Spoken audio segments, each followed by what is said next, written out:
Hello, आइए आज शुरू करते हैं एक्सट्रैक्टरी product and there elimination.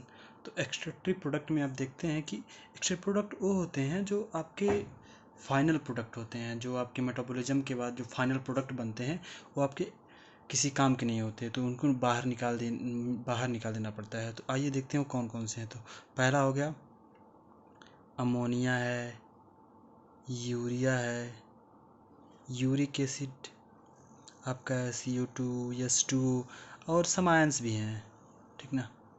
Ions like Cl, Na, K, ठीक ना, पोटेशियम, सल्फेट, इनके आयन जो हैं ये सब के जो एक्सेस अमाउंट में अगर हो जाते हैं तो इन्हें बाहर निकाल दिया जाता है, ठीक ना।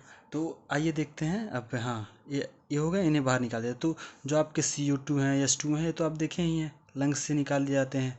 और आइए इसमें हम देखेंगे कि अमोनिया, यूरिया, यूरिक एसिड जो नाइट्रोजिनस बेस है, जो नाइट्रोजिनस कंपाउंड है, ठीक ना, नाइट्रोजिनस वास्ट प्रोडक्ट हैं, वो सब यहाँ से निकाले जाते हैं, ठीक ना। तो नाइट्रोजिनस वेस्ट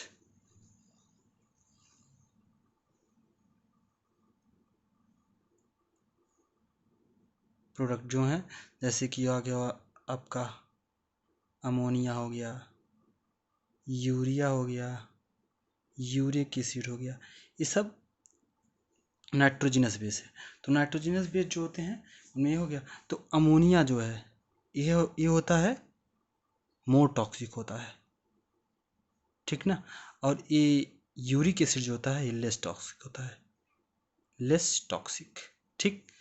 जो मोर टॉक्सिक होता है उसको आपको बाहर निकालने के लिए लार्ज अमाउंट ऑफ वाटर की ज़रूरत होती है, इसमें ज़्यादा वाटर की ज़रूरत होती है, ठीक ना। इसीलिए अमोनिया जो निकालते हैं वो एक्वेटिक एंड में निकालते हैं। और इसमें जो होता है, इसमें H2 की अमाउंट बहुत कम अमाउंट में पाया जाता है। इसमें जैसे डेजर्ट और जो अर्थ पे पाए जाते हैं उनमें ये देखा जाता है कि इनमें वाटर को ज़्यादातर बचाना होता है, तो फिर ये टॉक्सिक सब्सटेंसेस निकालते हैं। तो आइए देखते हैं। और NCERT में आपका दिया है एक 3 अमोनोटेलिज्म, ठीक। अमोनोटेलिज्म होता है, अमोनोटेलिज्म हो गया, और आपका हो गया यूरियोटेलिक, ठीक ना। और ये एक होता है आपका यूरिकोटेलिक, यूरोटेलिक, ठीक ना। यूरिकोटेलिक, ठीक ना। अमोनोटेलिक जो होते हैं ये आपका अमोनिया रिलीज करते हैं, ठीक ना। इनका जो वेस्ट प्रोडक्ट होता है वो अमोनिया के रूप में रिलीज होता है, मतलब एक्सक्रीट होता है। और इसमें जो एक्सट्रैक्टरी प्रोडक्ट होता है, वो होता है यूरिया, ठीक ना। और इसमें जो एक्सक्रीट होता है ना वो होता है आपका यूरिक एसिड, ठीक ना। इसमें जो का अमोनिया का एक्सक्रीशन होता है, इसमें जो एक्सक्रीशन होता है यूरिया का होता है, और इसमें यूरिक एसिड का होता है। तो अमोनिया ये तो आपको पता ही है कि लार्ज अमाउंट में वाटर की आवश्यकता होती है। तो इसमें जो ज़्यादातर एक्वेटिक एनिमल होते हैं वही होते हैं। जैसे हो गया बोनीफिश। बोनीफिश क्या होती हैं? ये फ्रेश वाटर में पाई जाती हैं, बोनीफिश। और एक्वेटिक हो गया एम्फीबियंस, और फिर एक्वेटिक इंसेक्ट्स हो गए। एम्फीबिया देखिए, एम्फीबिया में टेडपोल लार्वा होता है ना, उसमें अमोनिया का होता है। लेकिन जब ये मेढक बन जाता है तो मेढक आपका ज़्यादातर अर्थ पे रहता है, तो अर्थ पे यहाँ पे अमोनियोटिलिक ओ हो जाता है, यूरियोटिलिक हो जाता है, ठीक ना। और अमोनियम आयन के रूप में हो जाता है, एक गिल से होता है। गिल सरफेस से फिश में पाया जाता है। गिल सरफेस से आपका सिंपल, इसमें डिफ्यूजन के थ्रू होता है, बाय डिफ्यूजन।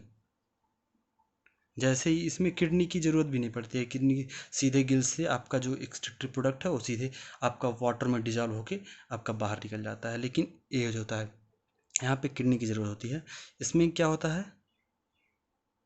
मैराइन फिश जो होती हैं वहाँ पे उनके बाहर का जो होता है वाटर वो खुद साल्टी है, तो साल्ट वाला वाटर है, तो वो साल्ट वाटर है, तो सॉल्ट वाटर है तो क्या होगा कि वो निकालने के लिए इनको कुछ ना कुछ करना पड़ेगा, तो ये यूरियोटेलिक होते हैं। और यहाँ हो गए मैमल्स, मैमल्स हो गए एग्जाम्पल में, और हो गया टेरेस्ट्रियल एम्फीबियंस, ये टेरेस्ट्रियल एम्फीबियन जो अर्थ पे पाए जाते हैं एम्फीबिया, ठीक ना। देखिए ये जो दोनों हैं ये वाटर लॉस को बचाते हैं, यूरिकोटेलिक यूरियोटेलिक जो होते हैं ये आपको वाटर लॉस को बचाते हैं। ये एक तरह का वो आपका एडॉप्टेशन है जो कि मतलब अर्थ पे रहने के लिए ज़रूरी होता है, ठीक ना। और इसका यूरिकोटेलिक का एग्जांपल देखते हैं। यूरिकोटेलिक में होता है आपका रेप्टाइल्स हो गया, बर्ड्स हो गए, ठीक ना, आपके लैंड स्नैल हो गए इसको आप, और इंसेक्ट्स हो गए, जो इंसेक्ट्स पाए जाते हैं ये जो होते हैं ज़्यादातर उड़ने वाले और जो बहुत हॉट क्लाइमेट में पाए जाते हैं, उनमें देखा जाता है कि यूरिकोटेलिक होते हैं, ठीक ना। ये दोनों जो होते हैं वाटर लॉस को ज़्यादा होता है, एक कंजर्वेटिव मैनर होता है कि कंजर्व करते हैं वाटर को, एक तरह का एडॉप्टेशन होता है, ठीक ना।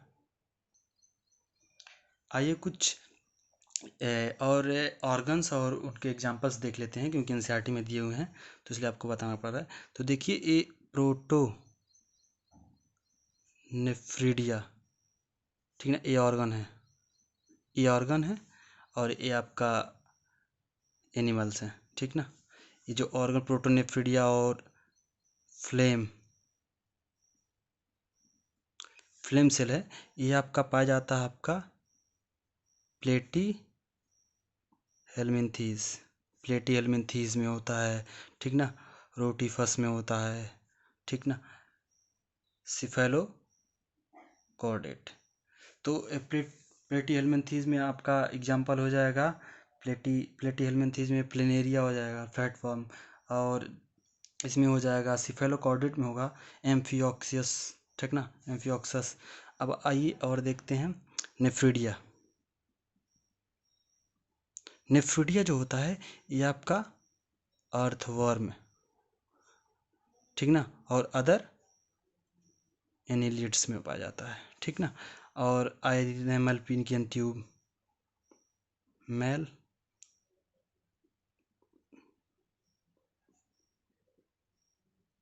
मेलपिगियन ट्यूब्यूल जो होता है कॉकरोच में पाया जाता है, ठीक ना। और आ जाते हैं एंटिनल्स ग्लैंड, या फिर आ जाता है ग्रीन ग्लैंड।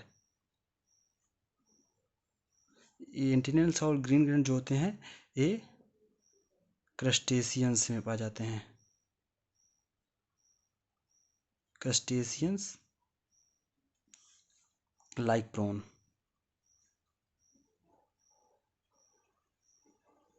ठीक ना, लाइक प्रॉन्स। ये हो गया आपका, ठीक ना। इतना आपको याद करना है, एनसीईआरटी में पूरा दिया है और इससे आप डाइवर्सिटी में पढ़ते हैं, ठीक ना। इतना चीज़ आप याद कर लें, और सब तो पढ़ा दिए, और बस थैंक यू।